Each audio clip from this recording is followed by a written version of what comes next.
acompaña a esta hora René Ortiz, el exministro de Energía y Recursos Naturales. Muy buenas tardes, ¿cómo está? Gracias por acompañarnos. Me da mucho gusto. Permítame saludar a su distinguida audiencia también. Muchísimas gracias. Por favor, quisiera que nos explique, Ecuador suspendió las exportaciones de petróleo, la principal fuente de ingresos que tiene el país, tras esta rotura que se dio a causa del deslizamiento en las inmediaciones de, entiendo yo, la cascada de San Rafael, esto es entre la provincia de Napo y Sucumbíos. ¿Cuánto va a durar esta reparación en la que se está trabajando y cuándo se estima poder reanudar justamente el transporte de crudo? Muy bien. Vamos a separar en dos partes esta pregunta suya. La explicación, primero, el tema que las transacciones, sea para compra, venta de petróleo, derivados, etcétera, etcétera, se amparan siempre en un contrato. Ahí están los compromisos de cada parte. El uno porque tiene que entregar lo que compró y el otro porque tiene que llevarse lo que compró. Y entonces hay también una cláusula para cubrir los riesgos. Los riesgos que se dan por cualquier incidente inesperado. Por ejemplo, el tema de el hundimiento de un muelle es un riesgo. El oleaje puede haber terminado con el muelle. No hay cómo, los barcos no pueden acodar, no pueden cargar los productos que tienen que cargar. En ese instante se activa inmediatamente el contrato y la cláusula de fuerza mayor. O sea, es fortuito lo que pasó. No se esperaba que el oleaje sea así. Se tiene que acudir al caso fortuito, que también se conoce como fuerza mayor. Entonces, el Ecuador ha hecho uso de eso en relación con sus transacciones y sus contratos internacionales. Y en este caso, ministro, ¿qué decía justamente el contrato en esa cláusula? ¿Vamos a sufrir, además del retraso en la entrega del crudo, vamos a sufrir sanciones también? No, precisamente ahí se detiene la ejecución del contrato, porque, por ejemplo, la sanción, como usted lo plantea, esto sería un rompimiento del contrato. Una de las partes puede romper el contrato, como por ejemplo no venderlo. Entonces eso quiere decir que rompió el contrato. Esto sí acarrea sanciones. Incumple el pago, el comprador. Obviamente, si no paga, también acarrea sanciones. Pero el caso fortuito no. El caso fortuito protege a las dos partes, porque el comprador también tiene otra relación contractual.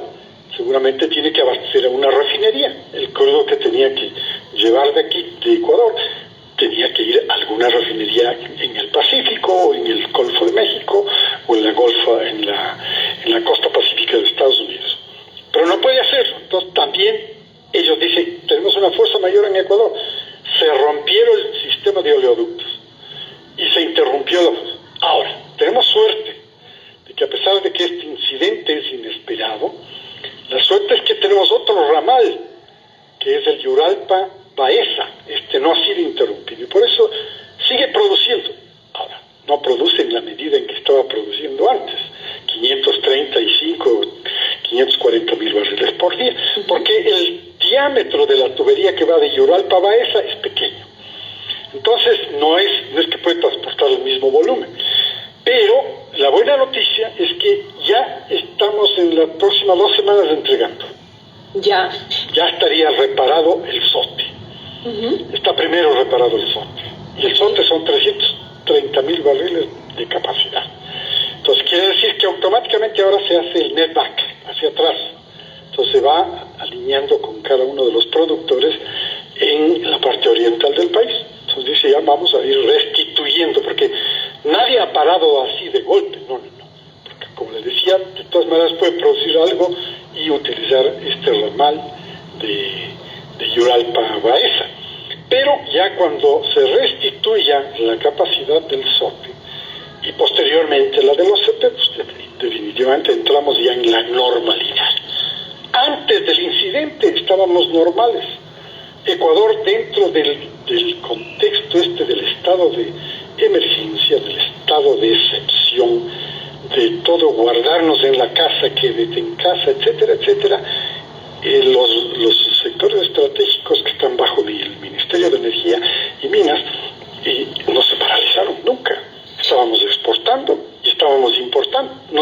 cargamento. Más de 10.000 toneladas de gas licuado doméstico que teníamos que recibir porque estaba contractualmente acordado así. Ahora, esta rotura, este accidente que se dio, si bien como ustedes acaba de explicar, no ha generado mayor problema en cuanto al tema de que vayamos a tener que pagar multas o algo así, debido a que está dentro de un caso fortuito, como usted lo dijo, pero ¿qué sucede con el haber retrasado justamente la salida de crudo? ¿Eso cómo nos afecta económicamente al país? ¿Cuánto estamos perdiendo? El colapso o el derrumbe de los precios que se vino con motivo del coronavirus y todo el debilitamiento de la economía. Eso ya nos afectó. Realmente colapsó todo. El mundo entero está colapsado. El mundo entero está encerrado. Porque todavía están, quédate en tu casa, unos más, otros menos, dependiendo de la voracidad con la que se propaga el coronavirus. Cada país hace lo que debe hacer en la medida de las realidades que enfrenta con ese contagio. Y entonces, en el caso ecuatoriano, el efecto es enorme, naturalmente. ¿Por qué? Porque los ingresos petroleros alimentan directamente el presupuesto fiscal. Vea usted. Entonces, el impacto es más o menos del 40%. Esto es enorme, es una enorme cantidad de dinero perdida. Porque esto ya se perdió. Ahora hay que recuperarla, y por eso es que, si usted me permite un paréntesis, al fondo de emergencia que acaba de ser lanzado por el presidente de la República, viene detrás el de reactivación económica. Claro, pues tiene que venir el de reactivación, porque la economía quedó totalmente debilitada. Toda la economía, no solo de Ecuador, sino del mundo entero. Entonces, países como Estados Unidos, para poner un ejemplo. La administración de Estados Unidos pone un estímulo de 2 trillones de dólares. Esto es una cantidad, pero gigantesca. Históricamente no hay un registro en Estados Unidos de esa cantidad tan grande para el estímulo a la economía para que pueda salir después de todo este encerrona. Y nosotros con los colombianos también. El presidente Duque acaba de anunciar su paquete de estímulos. Los peruanos acaban de anunciar su paquete de estímulos. Todos ellos han tenido reservas, excepto el Ecuador. Porque a nosotros el régimen anterior de Rafael Correa nos dejó en cero. No habían reservas, pero además nos dejó endeudados hasta la coronilla. Entonces, al dejarnos endeudados hasta la coronilla, quería decir que se iban secando las fuentes de financiamiento internacional. Y eso es una realidad que no puede escapar a nadie, el entender que estamos viviendo el coletazo también en la crisis sanitaria que estamos experimentando, que es una crisis sanitaria inesperada. También estamos viviendo el coletazo de un mal régimen corrupto como el de Rafael Correa. Y ahora están presos. Están con sentencia de prisión. Con sentencia, sí. De 8 años. 8 años. Ministro, usted está diciendo que esta cuenta de asistencia humanitaria que va a ser administrada por un fideicomiso y que va a recoger todos estos aportes que el presidente ha anunciado de parte de la empresa como de los ciudadanos comunes, está designada simplemente a pasar el momento de crisis que vivimos sanitario, pero después tendría que venir otra estrategia para la reactivación económica. Correcto, después viene. Pero ¿de dónde vamos a sacar la plata si usted mismo acaba de decir que tenemos un país quebrado? No somos igual a Perú, que no, quebrado no está. No está ya voy a decirle, porque yo estoy dentro de ese ministerio que maneja los recursos naturales. Entonces los recursos naturales de Ecuador pasan a ser la tabla de salvación. Sí. Ya. Los que se manejan dentro del ministerio en el que estoy ahora como ministro, esta es la tabla de salvación del país, en la reactivación. ¿Por qué? Porque nosotros tenemos los recursos. Vamos a verlos. Minerales. Tenemos unos recursos minerales fantásticos y recién empezamos con lo que se llama minería de escala industrial. Y tenemos que abrirnos más no hemos parado las exportaciones de mineral. O sea, se han honrado los contratos de exportaciones de mineral a pesar de vivir una crisis mundial como la que estamos viendo. Tampoco hemos parado las exportaciones de petróleo, excepto en el periodo que dure la transición para la reparación del sistema. Pero, ministro, aún no me contesta la pregunta de cuánto hemos justamente dejado de percibir o cuánto nos ha afectado económicamente este incidente de la rotura del OCP y que ha dejado de justamente transportar el OCP y el SOTE y el poliducto el poliducto Xushuquín-Quito. Los tres colapsaron. Perdón. Los tres se rompieron, no es que colapsaron, se rompieron. Entonces, y obviamente se paró el traspaso. Se paró totalmente el bombeo. Ya, eso que sigue parado hasta el día de hoy, ¿cuánto nos está significando? Está paralizado, sí, está paralizado, porque evidentemente hay un sistema que bloquea, un sistema de válvulas, que una vez que se produce el reflejo de un derrame, automáticamente caen las válvulas, quiere decir que se cierran estos oleoductos en tramos, así es la manera de construirlos. Ahora, el efecto se lo va a medir posteriormente. El estimativo es más o menos un 40-50% del efecto de reducción de los ingresos generados por las exportaciones de petróleo. Qué mal momento para que nos pasen cosas así, ¿no? Correcto, mal momento. Qué coincidencia, porque también se complica con el cierre que ya está decretado, y ya también lo decreté, la paralización de la refinería de Esmeraldas, porque ahí se quemó el compresor, se dañó el compresor por una caída de tensión eléctrica de la unidad FCC que produce las naftas de alto octanaje. Entonces está cerrada la refinería. Entonces usted se pregunta, como se pregunta a cualquier consumidor, dice, ¿y tendrán los productos que consumimos? Le digo, bueno, no hay mal que por bien no venga. La encerrona que estamos viviendo, nos ha ayudado. Quédate en casa, no se ha consumido todos los combustibles que hemos producido. Ahorita en este momento estamos consumiendo las reservas. Sí, tenemos, no es así porque no estamos produciendo. Y esas reservas continúan, ¿cuánto tiempo más? Porque desabastecimiento no hay, definitivamente. No hay. Pero ¿cuánto tiempo más podemos durar? La contracción es más o menos del 80%. Wow. O sea, los tanques, los terminales, los tanques de almacenamiento, tanto los grandes como incluyendo los de las gasolineras, están con los stocks altísimos, porque es poco lo que se consume para, por ejemplo, el movimiento de los camiones y camionetas que abastecen de productos agrícolas del campo a la ciudad, y así sucesivamente. Ese es el consumo, pero el gran consumo está encerrado, todavía no sale a consumir. ¿Cuánto tiempo más podemos aguantar con esas reservas en el encierro? Tenemos suficiente todavía. Tenemos suficiente. O sea, tiene que confiar la ciudadanía en esta apreciación de que tenemos suficiente. Sin embargo, también estamos preparados en el sentido, ¿no? Tenemos contratos normalmente, usted conoce, nosotros no producimos todos los combustibles que se consumen, ¿no? Y entonces tenemos que importar. O sea, Ecuador tiene una trayectoria de importador de combustibles. Ya tiene tanto líquidos como gasolinas, diésel, como también de gas doméstico, el de uso doméstico. Entonces tenemos nuestros proveedores.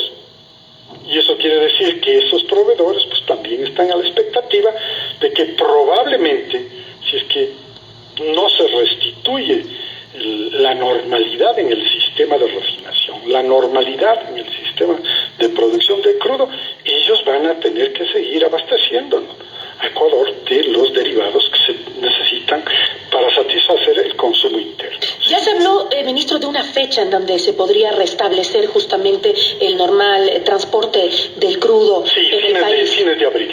Fines de abril, principios de mayo. Es la primera fecha estimada, y le confirmo que en efecto esta mañana el gerente general de Petroecuador me ha confirmado que en efecto esa es la fecha. Seguimos con esa fecha, lo cual es una buena noticia, porque quiere decir que el trabajo que se realizó es magnífico, sin la menor duda, porque trabajar 24/7, en un horario de 24/7, en las circunstancias de una crisis sanitaria en la que todo el mundo tiene temor de ser contagiado, tener que trabajar 24/7 para poder salir del problema, de la paralización, y poder restablecer el bombeo, hay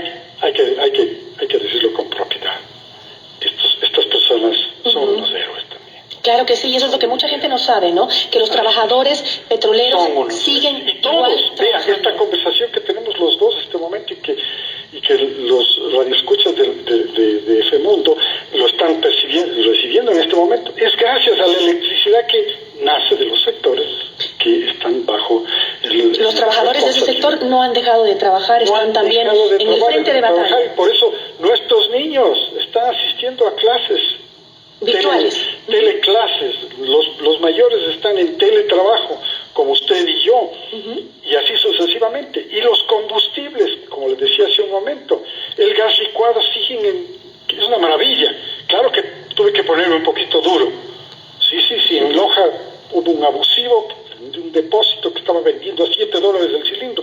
Le cerrado, se le retiraron todos los cilindros. Ni un incidente más. Ahí pero terminó. Esa misma dureza tiene que ser en todo el país, todos los rincones, ¿no? Todo. Que la gente denuncie. ¿Hay un número donde pueda denunciar? No, yo no conozco ese particular, pero sí me imagino que el Intendencia de Policía, la Intendencia de Policía de Pichincha recibe esas denuncias respecto de especulaciones o alza en los precios. Claro, que es un abuso, ¿eh? Sí. Ahora, ministro, sé que también se está trabajando en el tema de remediación de las áreas que fueron afectadas por este evento de la rotura de los oleoductos.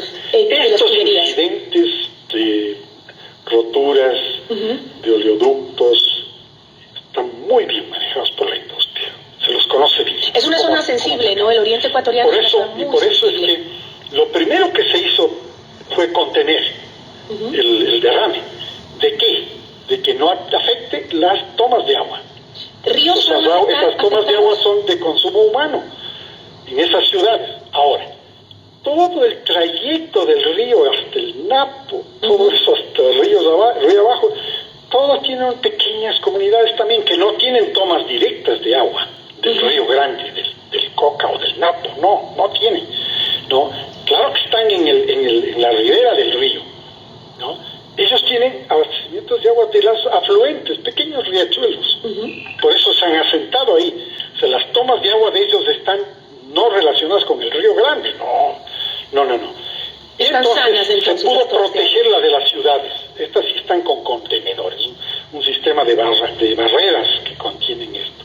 Y inmediatamente viene el proceso de bombeo de ese petróleo derramado.